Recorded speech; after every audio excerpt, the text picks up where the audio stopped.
Clare Healy Walls is a lifelong Montessorian and the founder of Waterpark Montessori International.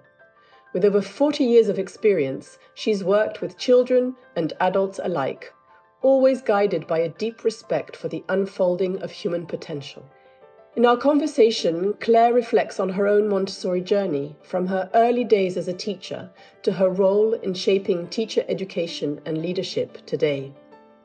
We explore how Montessori principles adapt across the lifespan and what it means to apply this philosophy to lifelong learning and human development. Clare shares how her personal interest in Jungian psychology and BodySoul Rhythms has influenced her understanding of the human journey, helping her see Montessori not just as an educational method, but as a way of life. We talk about the role of the Montessori teacher, how education must evolve in a rapidly changing world, and whether technology and AI have a place in Montessori environments, all while staying grounded in what makes us most deeply human. Here's my conversation with Clare.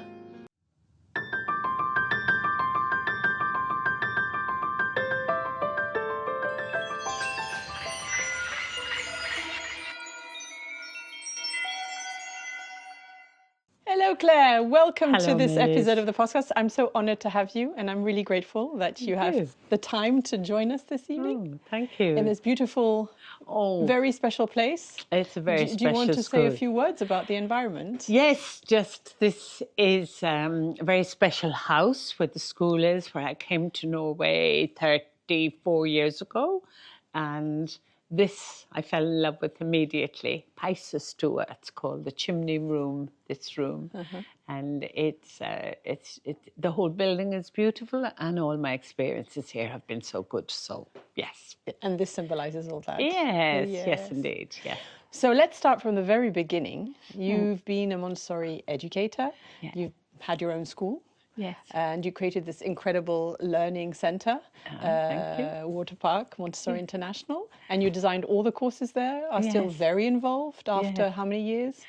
Well, Waterpark is in existence for 26 years now. 26 years. And before that, I was in Norway for another 8 years, so working on behalf of Montessori St. Nicholas in London at that time.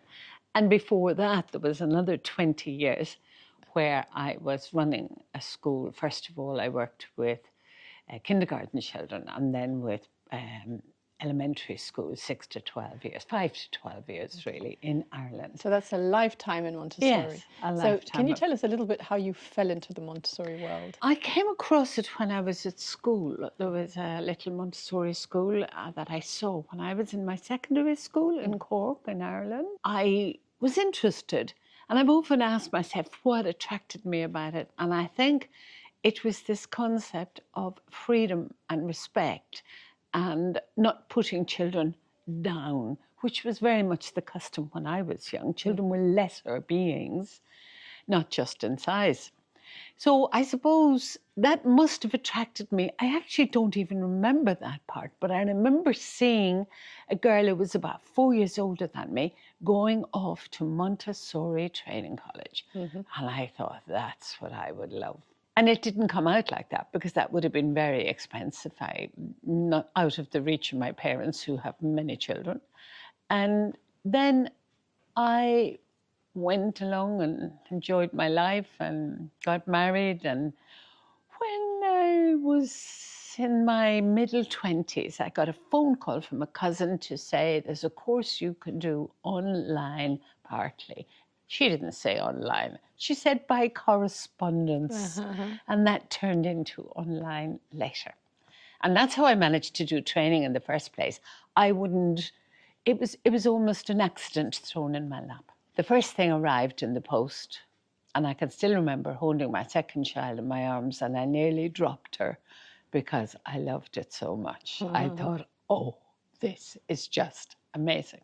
I had loved school myself, and it always upset me how many children in my class hated it. And I never understood why. You never understood why? I never understood why they hated it.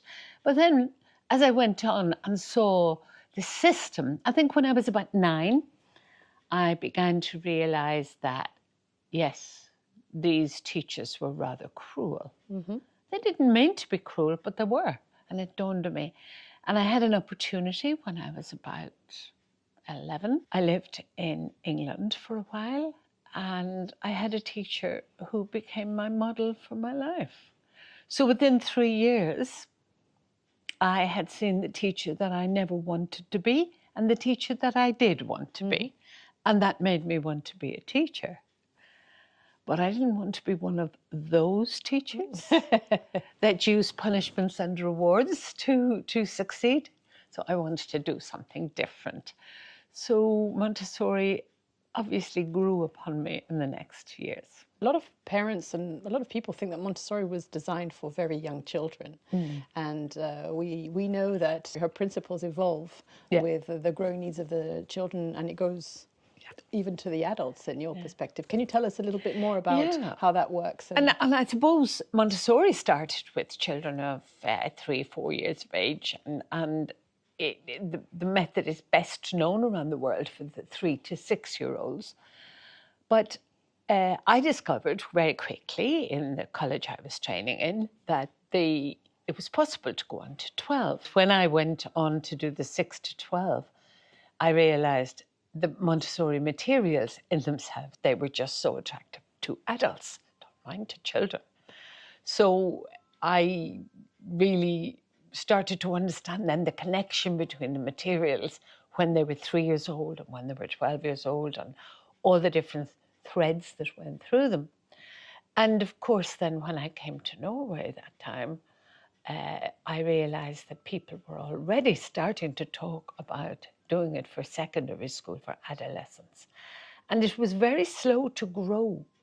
Like it was only in the 80s that people even thought they might make it happen. Because Montessori had suggested a farm school. In modern society, that was not realistic. So they started to come up with alternatives. And then myself and a Swedish friend, about the year 2000, we said, we're going to get one going. There are none in Europe at the moment. Then one started in Germany, and we went to a conference where the Americans came over to tell us what they were doing, and so it started to grow. We started in 2002 with adolescent training, and we had 1 student. So it has grown from then. We have 13 this week. And it's one of your most popular groups. Every time I come, it's a very full it's group. It's growing rapidly in Norway, where the government rules allow it to grow. It's private in many, many countries, and that's kind of a pity. That's what I would like to see in the future, is that it were more available. But if I were to say I'd like to see it in the public schools, that would only be if all the teachers had Montessori training, because I have seen Montessori abused so badly. You know, they throw a few beautiful materials on the shelf and they allow the children to use them for half an hour every day. And that's Montessori. They've completely missed all the principles, and that is sad to see. So I would have to have a few strict limits if I were to see Montessori to expand into every education system. But it feels like the government here does have an understanding that, first of all, it supports Montessori schools on the budget. From 6 years to 16 years. From 6 years to 16 years. And it has this understanding that if you're going to do Montessori, you have to do it properly. Exactly. And they impose that at least 50% of the teachers are trained, if that's correct. Right. So there is an understanding and a support of the government. That's right. Which is not necessarily, it should be actually used as a model elsewhere. No. And unfortunately, in most other European countries, it almost works the opposite way, because the better European countries have become about setting up their own curriculum, particularly in the kindergarten years, the 3 to 6 years, they set up their own curriculum, and they're getting better and better at it over the last 50 years. And the problem with that is that they are very strict about exactly what goes in, and there's no room for anything in Montessori, so it's quite hard to come in. Where when I started my Montessori 50 years ago, there were not so many regulations. So Montessori was very popular because parents saw the benefit of it. And it was not confused with a lot of other things, you know? Yeah. But there's a huge focus on curriculum. That doesn't necessarily mean an experience for the children. That's the problem. Yeah, yeah. And a complete, there's no space for the Montessori curriculum to come in then. And it's not that the Montessori curriculum is that different in the main objectives, but it's quite different in the way it's done. Quite different. And there's a lot more focus on certain characteristics of personality development in Montessori that is different. Well, the word holistic approach is overused and abused, but in the case of the Montessori approach, it's really the foundation of the approach. And I'd like to take you to your personal journey in that sense. I know that you've been very influenced and inspired by the Jungian psychology and BodySoul Rhythms. And I was wondering how you think these frameworks actually can influence the education beyond school. Yes. Well, I discovered BodySoul Rhythms, this Canadian woman, Marion Woodman, invented this with some others. She was a Jungian analyst. And I discovered it one day when I read a book. I was on a waiting list for one of the courses. And I think it had been 25 years since I had discovered Montessori. And I literally sat up in bed looking at the book saying, this is my second eureka in my life.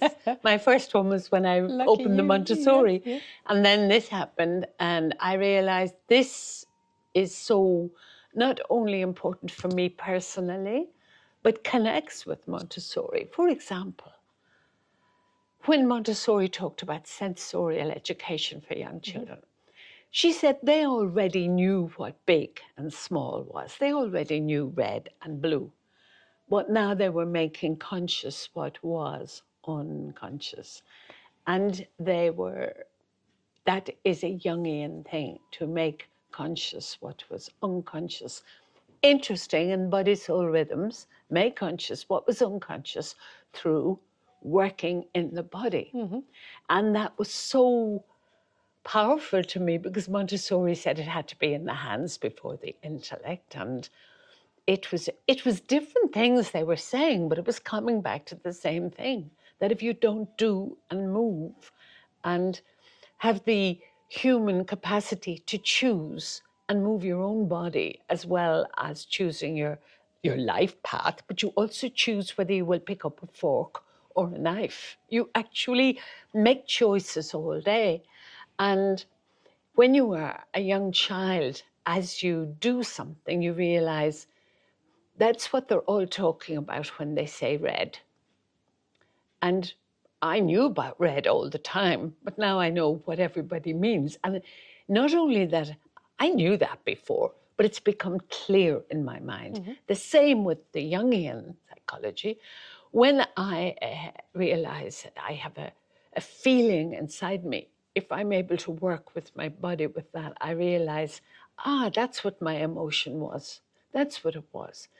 So another kind of a Jungian thing that is very important really was the understanding of people, that when, let's say, somebody is very happy about something, and then a while later, they get into a really bad humor.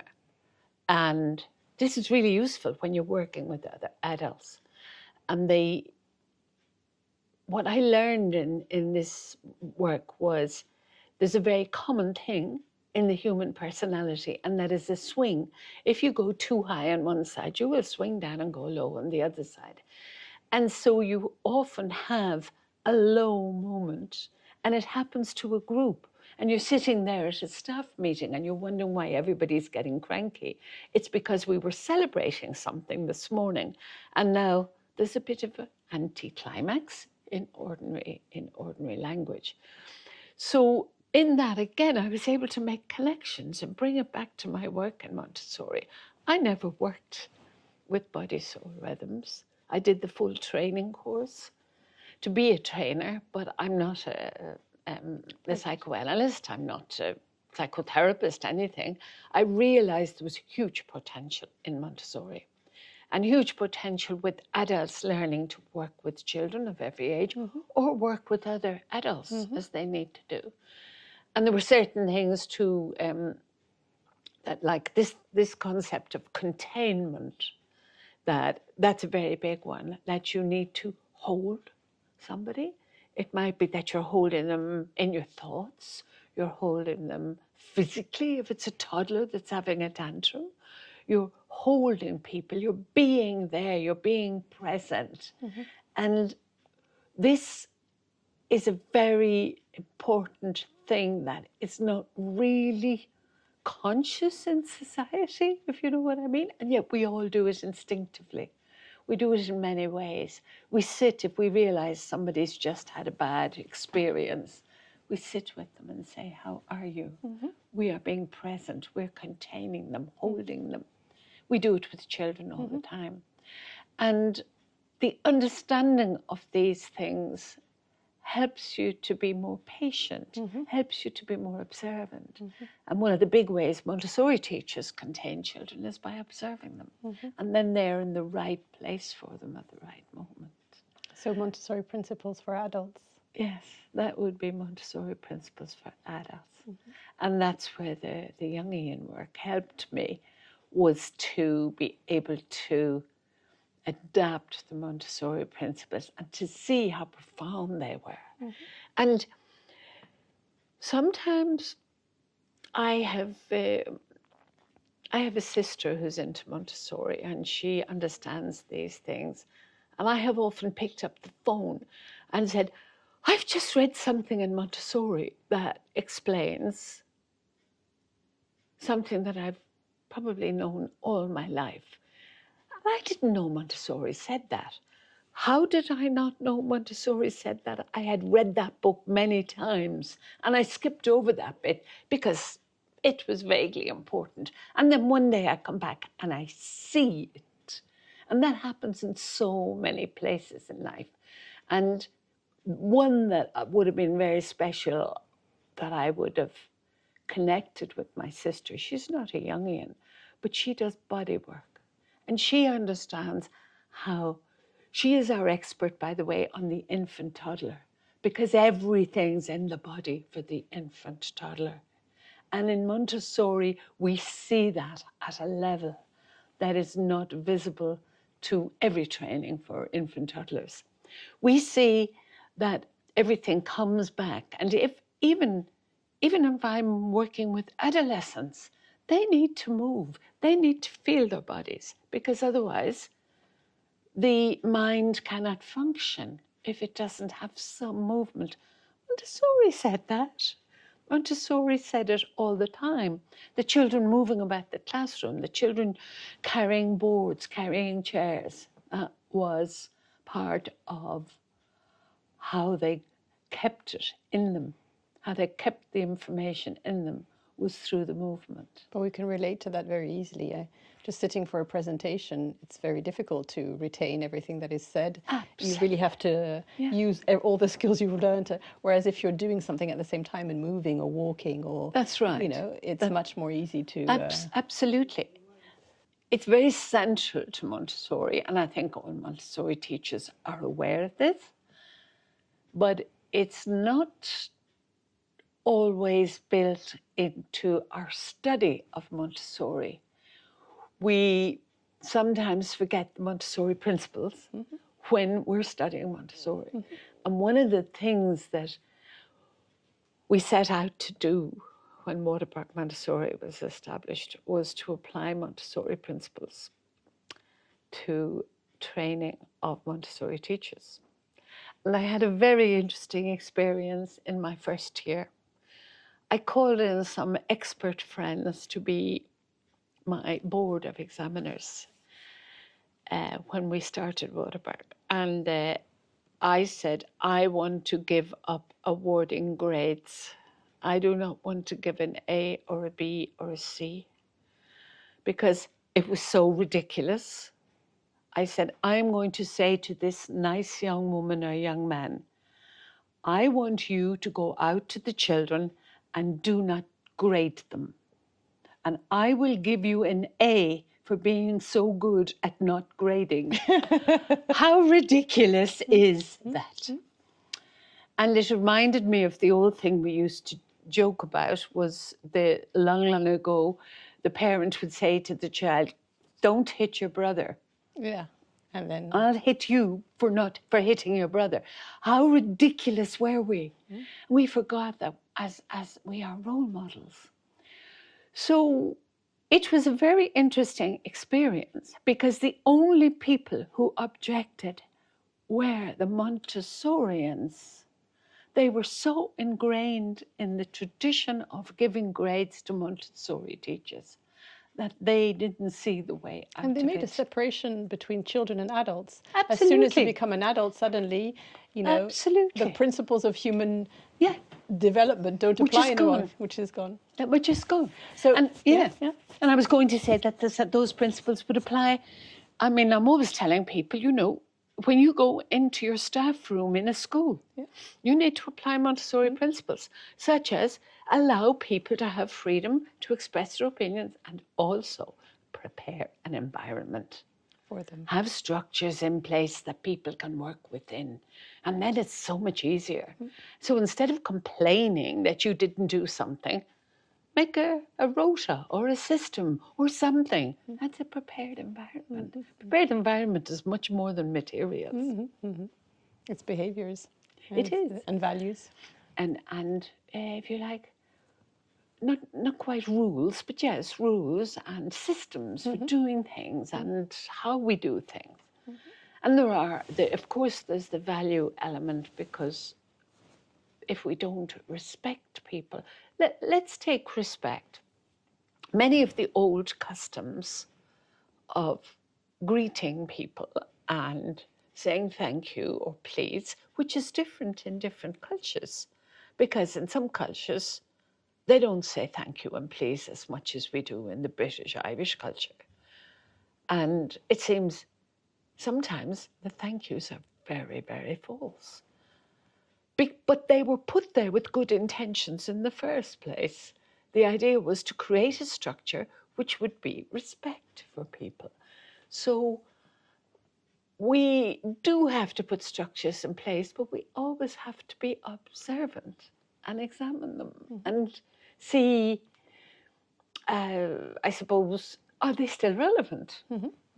You know, times change. Well, the world is changing very rapidly. Isn't it? Yes, technology, but the culture is evolving also. Yeah. So Montessori principles, do they still apply today? Are they still relevant today? Yeah. Are they evolving? Can they evolve? Yeah. Do they have to evolve? Yeah. I think the basic principles are just about the way human nature works. And she saw something, that education was moving in a wrong direction and trying to force children to learn. She saw that it was much easier to learn if you did certain things like learning with movement and your hand. And she also saw that if you gave children freedom, they were not a little bit more motivated, but 10 times more motivated, which of course makes it easy. And she saw something else, concentration. That if you leave a child alone to work with something, they go deep. It's human nature to want to go deep. I cannot see any of those things going out of fashion. And yet I see many Montessorians struggling now because the children cannot sit still, because they have a much more, let's say, jumping life. Things are moving faster. Parents are working harder. There's a lot of happening. And there's also, of course, social media, and many children are just given something on the phone to look at to keep them quiet. And so we have all these things happening, and the children come to the Montessori school. And so it can be challenging. And you might think human nature is changing. Human nature is not changing. It will take 100,000 years before human nature will change at that deep level that Montessori identified. So our environments actually can help balance that out. Yes, yes. Sorry, what would balance it out? The environment, the Montessori environment. You say they come different, but at the same time they can find the... So we may find that we have to change the materials we use because there's going to be something different. Let's say when computers came in, and everyone said, no, not in a Montessori class. And then not for children under 6. But there are things that can be used for children under 6. There are lots of things can be used. But at the same time, that doesn't mean that they will be used in a different way. If you look at the child, we complain about social media. Watch a child's face that is involved in social media. They're concentrating. They're concentrating quite deeply. But unfortunately, it's moving too much, so they're not in control of it. And that's so important. It's one of the reasons that technology can be used when they are doing something. But when they're not in control, they get the habit that the world is controlling them and not them controlling the world. And that's so important. So that is the things. How are we going to know the difference as we go along? By being observant and self-reflective. And that is a really important thing that Montessori identified. If we're not observant, if we don't observe the children, if we're not observant of ourselves and our own habits and our old, I suppose, the old ways of doing things that we're holding on to for our own reasons. And this is where my Jungian stuff helped me. If you look at yourself, you'll often realize, I'm not doing it this way. I'm doing it this way because I'm afraid of learning the new way. And that's okay. But once you acknowledge it, you stop holding on to the old way and you allow new ideas to come in. If we keep that, if we keep observation and self-awareness, we can move with the times quite easily, quite easily. It's as long as we hold on to those basic principles. So if we hold on to the basic Montessori principles, stay clear in our values, yes, we could imagine AI alongside a teacher in a Montessori classroom. In where? In a Montessori classroom. Yes, yes, yes. I don't know what that would look like yet, but yes. It's important to be able to stay open to the idea. Yeah, it frightens me. Yes. It absolutely frightens me, but I'm aware that it frightens me. So maybe if somebody comes up with a good solution, many people think that Montessori training will be out of fashion because AI will do it all. Maybe it will. I find it very difficult to understand because we connect. I'm sitting talking to you, and please do not tell me it's the same energy as sitting looking at you in a computer screen. A lot of the things are the same, but there's something else going on. And I wonder, will we ever be able to give that up? Now, but it may change completely. We may only do that with the people that we live with, and then we have another life. I have no idea, but I am going to hold on strongly to the very basic principles, I can tell you that. But as you said, we have to remain in control. The technology will evolve and maybe beyond what we can imagine, yes. But we have to keep control on our humanity, yes. And that's a choice. Keep control of our humanity and keep control of our daily lives, yes, yes. And allow our children to learn that too, because this is actually central to what we need to give the children the feeling of, that they are in charge of their own lives, and the adolescents especially. And it's very interesting what happened to our education system. We got this idea that children were so sweet, we won't put much pressure on them. But we put it all on these unfortunate adolescents who are going through all these big changes. Those adolescents are forming their adult personality. They need to be protected. And so we shouldn't be making study a heavy thing for them, because then they are studying to please the teacher or to get grades or to please their father or their mother. That's why they're studying. Where does that take them when they become adults a couple of years later? Where does it take them?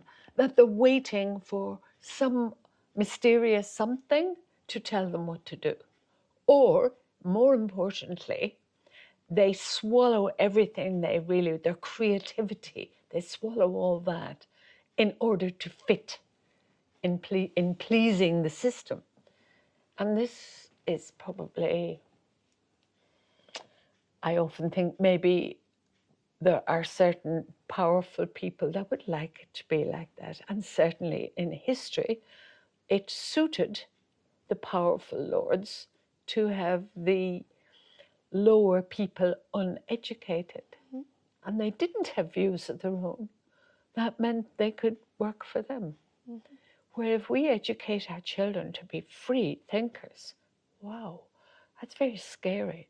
It's very scary for parents too, to allow their children to be free thinkers, because they may believe in something you don't believe in at all.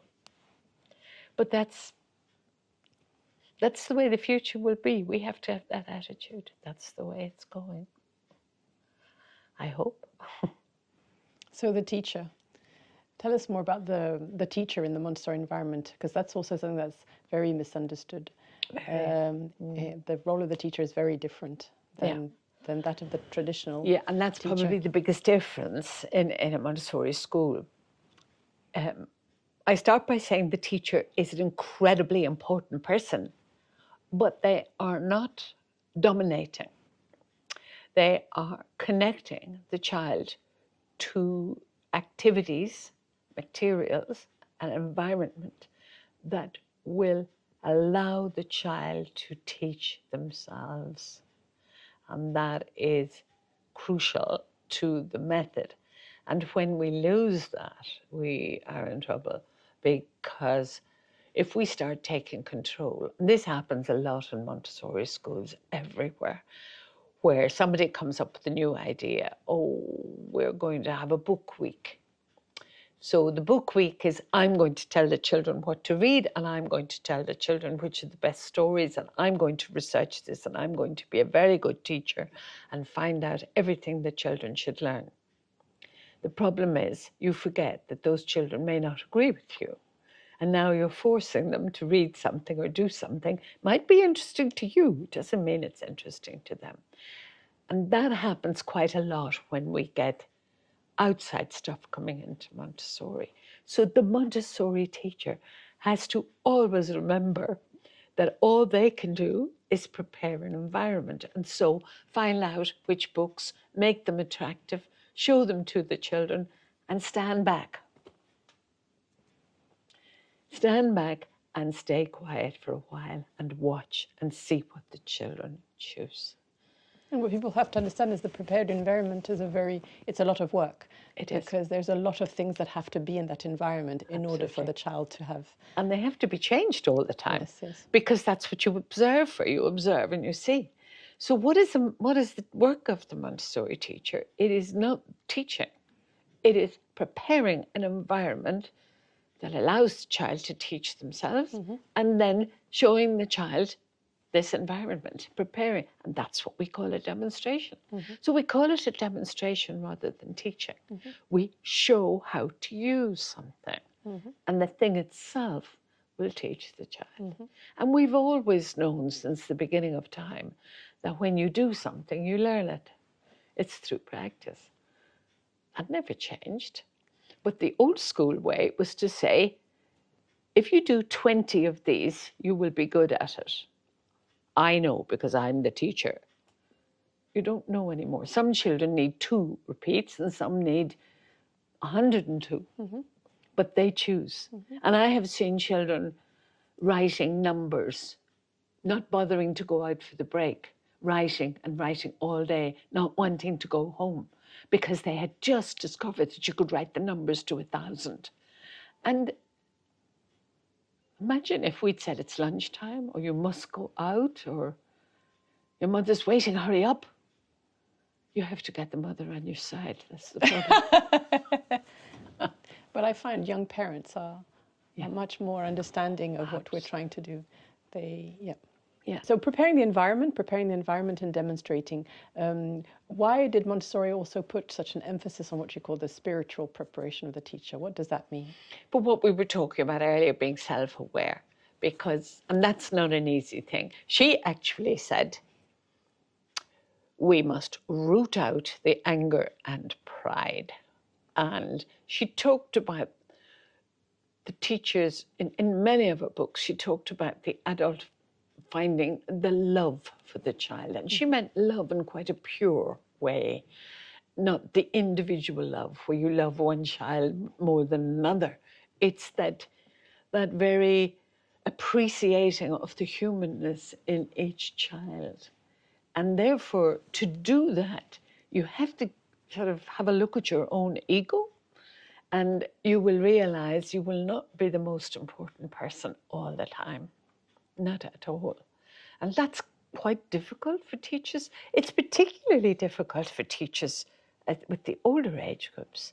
I mean, if you take secondary school and people have studied and studied for years to learn to be a mathematics teacher, and they've done many degrees, and they come into a secondary school, and in a Montessori school, we're asking them, let go of all this. You're not the teacher anymore. You've got to prepare an environment that will help them to teach themselves. That's quite a shock for somebody who was thinking of themselves as high up because they were so well educated and so experienced. And the source. They see themselves as the source of the learning. yes, that's it, the source. And of course, they are not the source of the learning. They're the source of their own. So in order to do that, the only thing we recommend for them is that they become self-aware and that they watch themselves. We don't, I mean, I personally feel really strongly you should never start going down the guilt road. It's a complete waste of time. And I have noticed in my life that when people feel guilty, oh, I made a mess of that, oh, I'm not good enough, they freeze and they're no good to you at all because their creativity has died. And you have to wait till they get over that. So we have to learn to not only be loving to the children and to other adults, but to ourselves.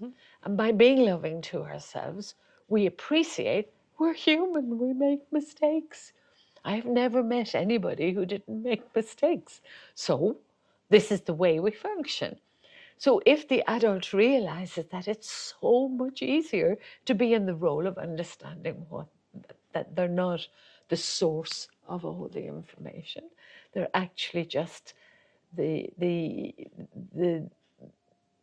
way, if you like, the road through which the child can travel to reach what they need. Online learning. Yes. So you were one of the pioneers Yes. of creating flexible and online learning for Montessori teachers. Yeah. You explored that very early on. Yeah. So what did you discover about Montessori principles in an online learning environment? I almost discovered it accidentally. I studied my first course by correspondence with a very short on-site thing. So my theory was very good because I did the theory, had to write long things, got lots of feedback, and they came in the post, but it was really good teaching. And I was enthusiastic too, and then I went to the practical, and there just wasn't enough time to practice with the materials. So I said, this kind of course works for the theory. And what was different about the materials? And I realized we did do an exam, but we didn't do any assignments. What are assignments? They're the practice of something. They're the making it your own. So we didn't. And the other courses were making albums and putting things in. Could I do that online? I didn't know. So I started to think, let me start. And this is back in 1998 when I was planning it, 99. I started by saying, we could put the theory completely online. And I had just finished my master's a few years before this, and I did it with the Open University. And they were quite ahead of their time with their distance learning. So I was doing a lot of distance learning. What did they have at the end of each page to make sure I had read it? They had self-assessment questions. That meant I had to go back and see, did I remember what I'd just read?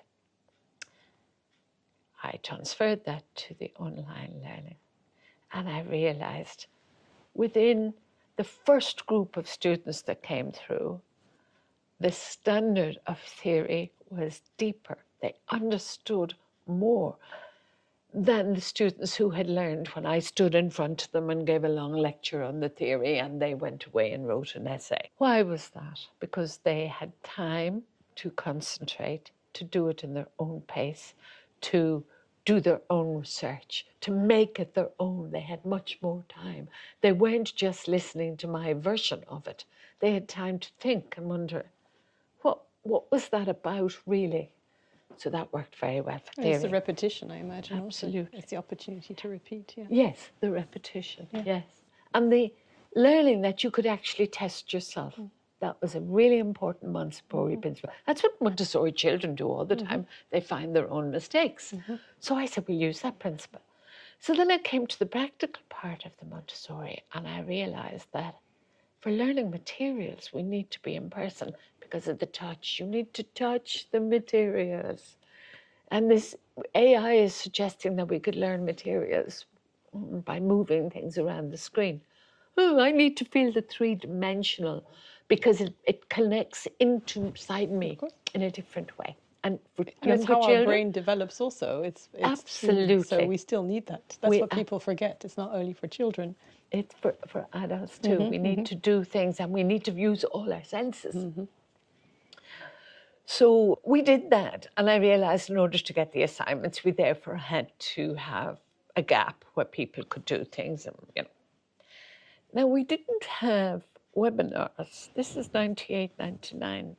So since those dates, we have evolved gradually to doing less days on site and more videos and more self-assessments about the materials. So we've taken some of those Montessori principles, and if you like, the videos are presentations. We do presentations. We have a great thing in our workshops that if you want to discuss the material, we'll do it later.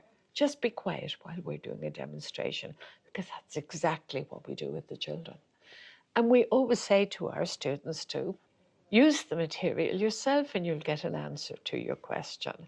So that we can do it faster, therefore we could do it in slightly fewer days. Not that many fewer, but we saved some time. And so many adults have to travel, they have families at home. We would like to make it more possible for them. However, we were, at the moment anyway, are holding on to the idea that we need to be together at some stage. We need to interact in the same way as Montessori talked about how children need to interact to discover things. She wanted children to teach each other, the older ones to teach the younger ones. And we feel that by adults getting together, they teach each other too. It's the same kind of thing. And it doesn't have to be a very experienced person. It could be a little bit experienced person can teach somebody. And of course, while you're teaching, you're learning. You're learning. Yeah, and that's the principle it's all based on.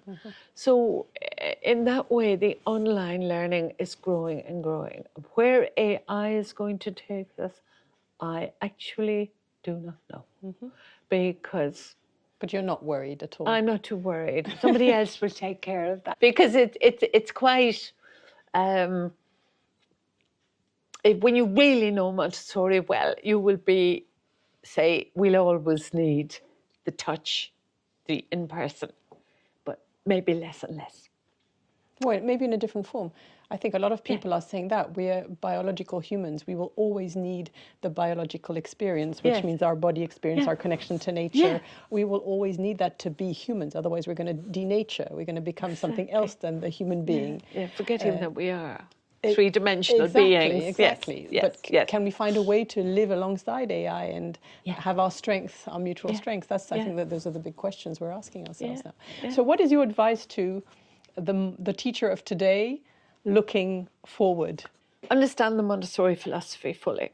You're talking about Montessori teachers. Well, I was talking about the teacher in general, but teacher in general.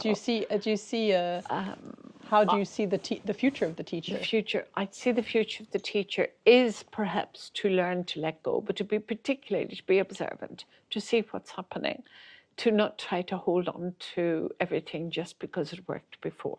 Time is changing too fast. One of the things that mystifies me about society now is they're asking for more and more education for a teacher, which used to be a 2-year education is now a 5-year education. And it's going to be out of date in another 5 years, much of what they learned. So it seems ridiculous. They should instead ask that we update every 5 years with something that will keep us up to date. Or we particularly learn the skill of adaptability. That will be so important. We, the teachers, need to learn it in every single profession. And I would say probably learning to observe. And my personal experience with observation came with a kind of a jump when I came to Norway and spoke no Norwegian. I didn't understand a word, and the Norwegian vowels are quite difficult to hear. So I was observing in classrooms, and I realized I saw more than I did when I could understand them, because I could see whether the child was happy or not. I could see why the child wasn't using that material. How could I see it? Through his body language, his facial expressions. I could see what the adult was doing and whether they were actually connected with the child. Why? Because I was really observing instead of trying to invade conversations or trying to, it was just amazing. And I then became very aware that how much you know about a person just by taking the time to look at them, their face, their body language. I'm not saying I always do it. I'm one of these people that rushes everywhere, so I still miss it many times, but I forgive myself because I'm human, But it's something that I'm aware is a skill we should all have. That's also advice, to forgive yourself because you're human. I love that. Yeah. Oh, we have to do that. We can't move forward otherwise. We get stuck in the past if we don't. Absolutely. Yeah. So we've been talking to the educator, but the educator is also a grandmother and a mother. And a great-grandmother. And a great-grandmother. So how did Montessori infiltrate your family life or your being as a mother? How does, as a grandmother, as a mother, as a great-grandmother? I suppose you could say I learned on them, which was not very fair on them, but I forgive myself on the basis that I'm a human, and every parent is a human being. Until we come up with another solution for the human race, there will never be a perfect parent. So I know I made lots of mistakes, and I find my children tended to forgive me more when they had their own children and made their own mistakes, or as they got mature and saw it. And I've always, and I learned this through both Montessori and my BodySoul, is that of holding the position of love, no matter what happens, to keep holding that position that love is the most important thing.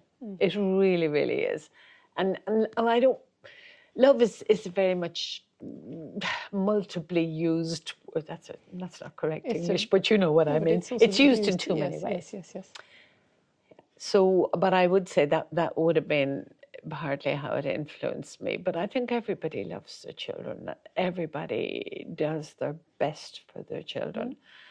And Montessori certainly helped me. But in the beginning, I was so enthusiastic that I wanted to try everything out on the poor children. It didn't mean, some of them benefited, others didn't. And it was, it worked.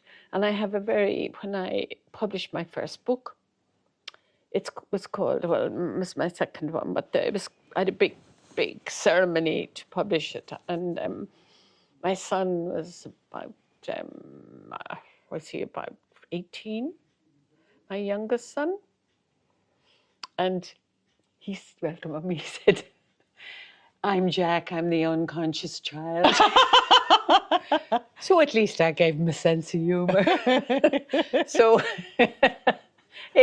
he understood everything that I was trying to do, and he was able to turn it around. And so the book is called, for the audience, the book is called?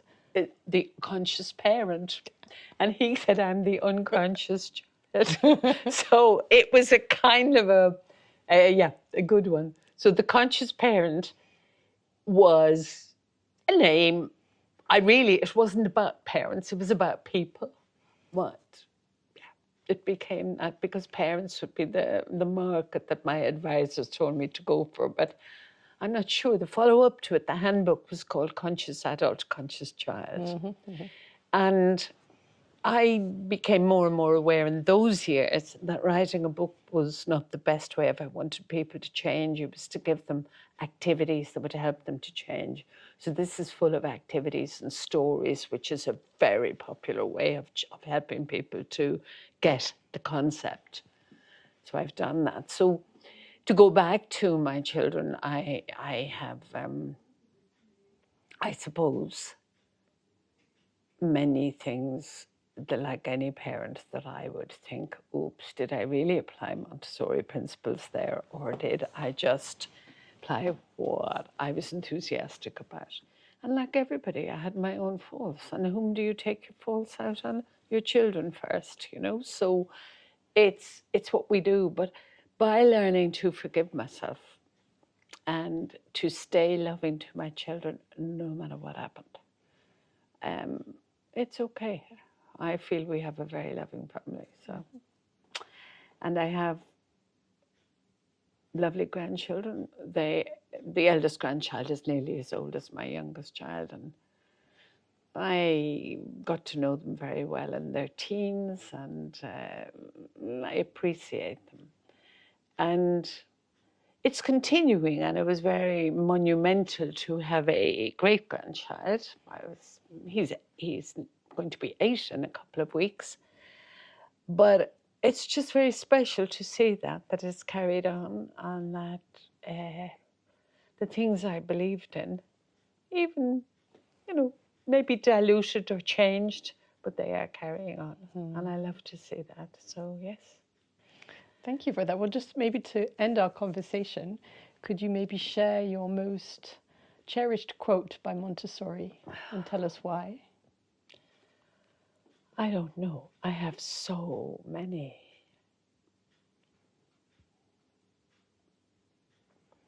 Or then the most important part of her legacy? Or Yes, I'm trying to think. It's just I may not get the words exactly. I think probably the one that I really like was where she said that freedom is absolute. I think that was the one that appealed to me most. That you cannot say you're free, but human nature only wants to be free. And Montessori put 2 limits on it. You can't damage others and you can't damage the environment. Otherwise, you're free. And it's quite a scary concept, but I really liked that when I saw it. And she just said, yeah. I have many others that I'm blown away by, and things about the way the brain worked and things like that. But yeah.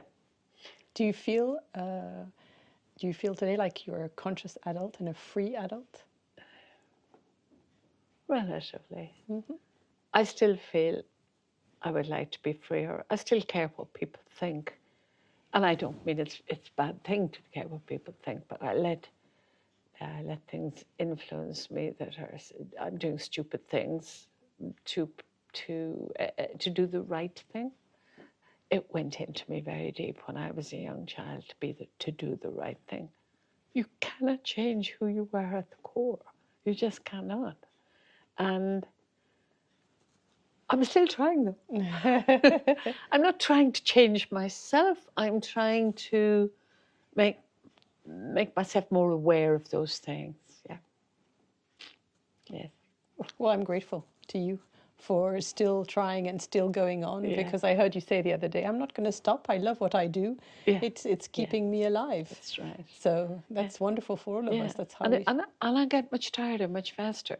But I'm at the stage where that doesn't matter so much, because I don't need to do so much. I just need to be there for short bursts and bring my energy into that, and then rest. I slept for 2 hours this afternoon because I said I won't be able to talk to you if I couldn't rest. Especially after working with the adolescents all morning. Exactly. Is that correct? Yes. And it was a very powerful morning with the adolescents. We made a huge breakthrough that I've been trying to do in that course for 23 years. And we succeeded this morning, and I wanted to cry all afternoon with joy, because now I'm not needed anymore. And Montessori said that. That's another one I liked of hers. She said the teachers should bring themselves to a stage where I am not needed. And I feel that's what I would like, to be able to say, that I am not needed. And I know I'm not needed, but I can still add to people's understanding. But that goes down gradually too. And, you know, there are lots of other things I want to do in life as well. Believe it or not, besides Montessori. I totally believe it. Thank you so much for your time. Thank you. And thank you very much.